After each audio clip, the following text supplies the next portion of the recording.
Hello friends, పెన్షన్ల గురించిన మరో ముఖ్యమైన వీడియోకి స్వాగతం. ఈ రోజు మనం మీ పెన్షన్ మొత్తాన్ని గణనీయంగా పెంచే కీలకమైన అంశం గురించి చర్చిస్తున్నాము.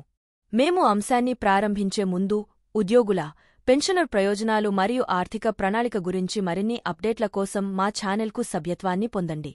సభ్యులు సాధారణంగా 58 ఏళ్లకే పెన్షన్లకు అర్హులు అవుతారని మేము ఇదివరకే చర్చించాము. మీరు ఆ వీడియోలను చూడకపోతే వాటిని తప్పకుండా చూడండి మరియు స్నేహితులతో భాగస్వామ్యం చేయండి. చాలా మంది ఈపీఎఫ్ సభ్యులకు పెన్షన్ వాయిదా గురించి తెలియకపోవచ్చు. దీని ప్రకారం మీరు 58 ఏళ్లు నిండిన తర్వాత మీ పెన్షన్ మొత్తాన్ని 2 సంవత్సరాల వరకు వాయిదా వేయవచ్చు. ఇది మీ పెన్షన్ మొత్తాన్ని పెంచుతుంది. పెన్షన్ వాయిదా పద్ధతి గురించి చర్చిద్దాం. పెన్షన్ వాయిదా అంటే ఏమిటో తెలుసా? ఇది 60 ఏళ్ల వరకు పెన్షన్ను వాయిదా వేయడానికి అనుమతిస్తుంది మరియు 58 ఏళ్లు నిండిన ఈపీఎస్ 95 సభ్యులకు అందుబాటులో ఉంటుంది. దీని ఫలితంగా పెన్షన్ మొత్తంలో 4% వార్షిక పెరుగుదల ఉంటుంది. వాయిదా పెన్షన్ రకాలు తెలుసా? సహకారం లేకుండా వాయిదా పెన్షన్. 60 ఏళ్ల వద్ద క్లెయిమ్ దాఖలు చేసేటప్పుడు ఈ పద్ధతిని ఎంచుకోండి. అదనపు కంట్రిబ్యూట్ అవసరం లేదు. కాంట్రిబ్యూషన్తో వాయిదా పెన్షన్. 60 ఏళ్ల వరకు పెన్షన్ స్కీమ్కు కంట్రిబ్యూట్ చేయడం కొనసాగించండి.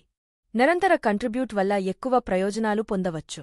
ఈపీఎఫ్ సభ్యుడు మరణించిన సందర్భంలో ఏమి జరుగుతుంది? వాయిదా పెన్షన్ వ్యవధిలో సభ్యుడు మరణిస్తే పెన్షన్ మొత్తం ఇప్పటికీ సంవత్సరానికి 4% పెరుగుతుంది. ఈపీఎఫ్ సభ్యుడు మరణించిన మరుసటి రోజు నుండి కుటుంబం లేదా నామినీ పెన్షన్ పొందుతారు. కాబట్టి మిత్రులారా, మీరు వాయిదా పెన్షన్ మరియు పెన్షన్ వాయిదా యొక్క శక్తి ఏమిటో అర్థం చేసుకున్నారు. ఈ పద్ధతి మీ పదవీ విరమణ ఆదాయాన్ని గణనీయంగా పెంచుతుంది. కాబట్టి మీ భవిష్యత్తును ప్లాన్ చేసేటప్పుడు జాగ్రత్తగా పరిగణించండి. ఈ వీడియో మీకు ఉపయోగకరంగా ఉందని మేము ఆశిస్తున్నాము. ఈ ముఖ్యమైన పద్ధతిని ఇతరులు అర్థం చేసుకోవడంలో సహాయపడేందుకు దయచేసి దీన్ని విస్తృతంగా షేర్ చేయండి. మరింత విలువైన ఉద్యోగ మరియు పెన్షనర్ సంబంధిత కంటెంట్ కోసం మా ఛానల్ని చూస్తూ ఉండండి మరియు దయచేసి మా వీడియోలను లైక్ చేయండి, షేర్ చేయండి. తదుపరి వీడియోలో మీకు ఉపయోగపడే మరో ముఖ్యమైన అంశం గురించి మాట్లాడుతాము. అప్పటి వరకు జాగ్రత్త వహించండి. మా వీడియో చూసినందుకు ధన్యవాదాలు.